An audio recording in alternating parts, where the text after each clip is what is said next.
tous et bienvenue pour cette nouvelle vidéo. Donc aujourd'hui je voulais vous faire une vidéo sur la préparation et la récolte des Noplis d'Artemia. Donc c'est parti, on va commencer. Donc bien entendu pour faire votre culture d'Artemia il faudra un incubateur avec une pompe à air. Vous pouvez aussi fabriquer votre incubateur maison. Moi j'en utilise un tout fait car au moins on peut en brancher plusieurs sur la même pompe à air. Puis au niveau de la technique de récolte c'est plus simple. Puis c'est plus solide. Donc vous aurez besoin bien sûr d'Artemia et éventuellement de sel pour Artemia. Si jamais vous voulez pas de sel pour Artemia, je parlerai à la fin de la vidéo des détails. Remplissez ensuite votre incubateur jusque 500 ml environ, on n'est pas au micromètre près, avec de l'eau à tempérer autour de 25 degrés, c'est l'idéal. Donc une fois que c'est fait, vous ajoutez votre sel, donc 2 cuillères, il faut compter 16 grammes pour 500 ml, pour 33 grammes en moyenne pour 1 litre. Et la dose d'Artemia que vous voulez, généralement une cuillère ça suffit déjà pour au moins une bonne cinquantaine d'alevins. Et vous pouvez nourrir d'ailleurs tous les poissons jusque 5 cm avec. Donc une fois que c'est fait, il vous suffit de brancher votre pompe à air 24 heures sur 24. Et puis pour augmenter le taux d'éclosion des Artemia ainsi que la rapidité de l'éclosion, une petite rampe à LED c'est idéal, pareil H24 que vous allumez. Donc je fais ça puis on se retrouve juste après.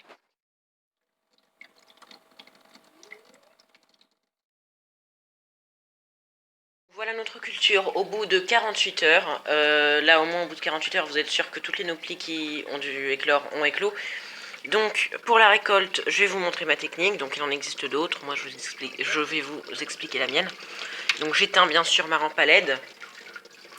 Le buller, bon, je prends un petit robinet et puis je le dévisse. Comme ça, l'air va s'évacuer par là au lieu de s'évacuer par là parce que ici, la pression est plus haute. Et donc, ça demande un plus gros effort de la pompe. Donc ensuite vous allez laisser décanter à peu près 5 minutes. Donc je vais pas vous faire attendre 5 minutes. Évidemment je vais passer la vidéo. Puis dans 5 minutes je vais vous expliquer du coup la suite. A tout de suite. Donc j'ai attendu que 2-3 minutes, hein, j'ai pas attendu les 5 minutes. Donc ici vous voyez que l'eau est beaucoup moins trouble que ici. Donc là avec mon téléphone j'ai une lampe torche. Donc la lampe torche, je vais l'incliner vers le bas de l'éclosoir, car les Noplis sont attirées par la lumière, donc elles vont être attirées par la lumière de mon téléphone. Et la plus grande partie va se rassembler en bas de l'éclosoir.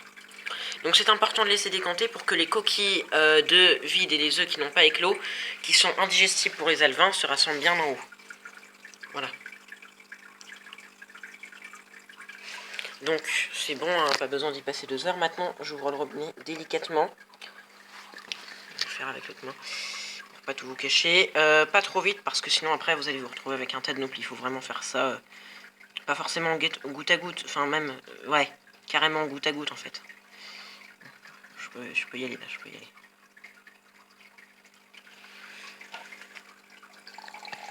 Merde. Excusez-moi, j'ai craqué sur le vocabulaire. Ça a coulé très rapidement. Donc là, voilà, je me retrouve avec un tas de Noplis. Donc je vous retrouve tout de suite pour vous montrer comment je les prépare.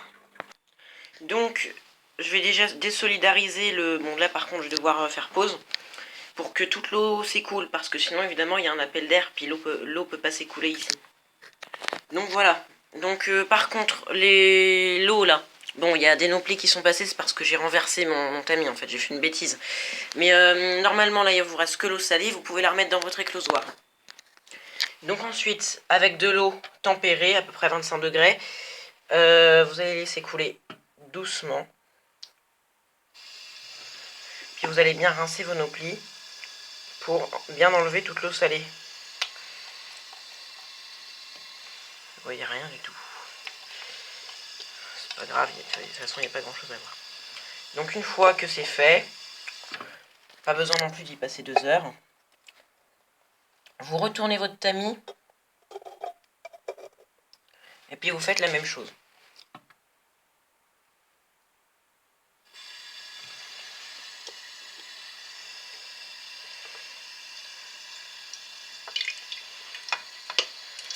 C'est pas très facile avec une main. Surtout quand c'est un téléphone qui n'est pas waterproof. c'est vrai qu'en aquariophilie, il y a peu de gens qui ont une GoPro parce que le jour où ils la font tomber dans l'eau, ça revient cher. Faut le dire. Donc maintenant que vos noplis, bon là il en reste un tout petit peu, c'est pas grave, sont dans votre récipient, bah, vous allez les donner aux alevins. Aux alevins ou alors tous les poissons en dessous de 5 cm qui vont en manger. Donc là, à mon avis, il y a de quoi nourrir une bonne cinquantaine d'alevins ou alors une cinquantaine de poissons de 4 cm. Comme ils vont en manger moins, ça revient au même. N'oubliez pas d'éteindre votre filtre et vous pouvez jeter les noplis.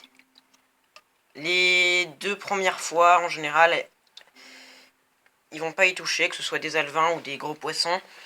Mais au bout de la 3e fois, généralement, c'est à partir de ce moment-là qu'ils commencent à goûter. Ils vont en devenir folles dingues et puis ils vont en raffoler, ils vont vraiment manger plus que de ça quasiment, enfin plus que de ça, ils vont adorer. Donc ne retentez plusieurs fois si jamais vos poissons n'y touchent pas. Donc là ça c'est pour nourrir ma nouvelle portée de guppies. Les noplis d'Artemia restent actives en moyenne pendant 1 heure après les avoir mis dans l'eau douce, donc c'est la durée, c'est leur durée de vie en eau douce. Donc du passage en eau salée au passage en eau douce. Donc voilà. Et là, mes alevins, du coup, bah, c'est le paradis parce qu'ils adorent ça, franchement. Ils en raffolent. Donc je vais essayer de vous montrer quelques petites images.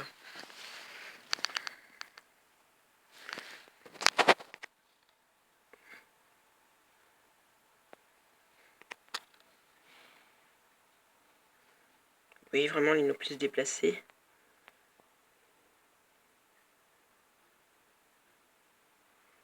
La lumière leur fait peur en fait. On flash. Ah bah, du coup maintenant vous voyez rien. Bon, plus de batterie, du coup le flash s'est éteint. Bon, donc vous voyez à peu près que franchement ils adorent manger ça. Donc je vous retrouve juste après pour une petite partie explication que je n'aurais pas donnée avant. Donc à tout de suite.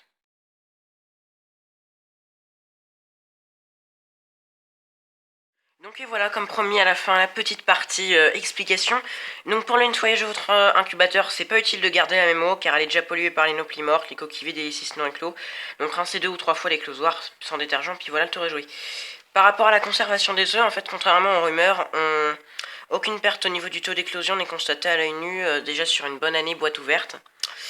Donc, et en plus aussi, il faut préciser, si l'Artemia a pu survivre à la seconde ère glaciaire, en fait c'est grâce à son super pouvoir qui est de pouvoir stopper le développement des cystes, donc les œufs d'Artemia, quand le milieu ne convient plus et de le reprendre dès que le milieu y est propice. Donc pour résumer en fait, vous pouvez très bien conserver les œufs autant de temps que vous le souhaitez. Au congélo, puis les mettre directement dans l'éclosoir quand vous voulez, sans pour autant avoir une perte de taux d'éclosion. Par contre, les noplis d'Artemia une fois écloses ont encore besoin de la pompe de brassage, plus de la remplète, mais la pompe de brassage peut encore être utile. Elles peuvent en mourir quelques heures sinon, donc ça c'est une observation personnelle, hein. J'ai pas lu ça sur les forums, j'ai essayé, puis voilà. Je sais pas pourquoi, ça doit être à cause du taux d'oxygène. Par rapport au sel, j'avais dit que j'y reviendrais.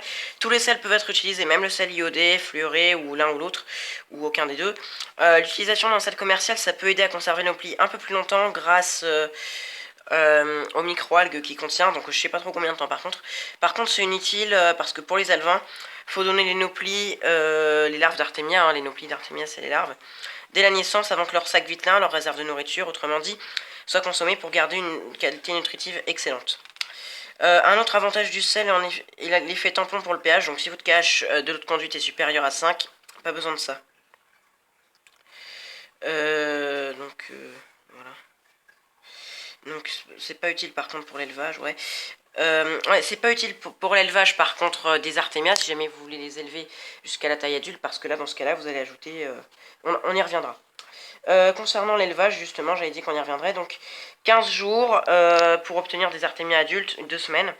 Donc avec des microalgues que vous achetez, donc peu importe ce que vous utilisez, vous voyez selon la marque que vous utilisez. Puis voilà, le tour est joué, vous suivez les indications.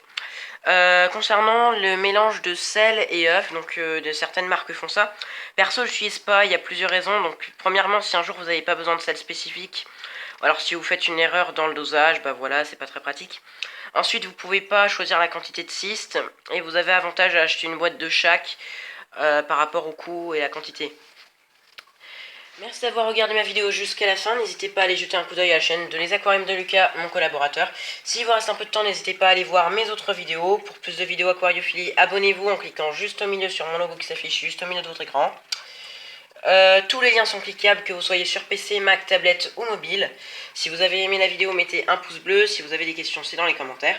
Sinon, je vous dis à très bientôt pour de nouvelles vidéos sur l'aquariophilie. Salut tout le monde!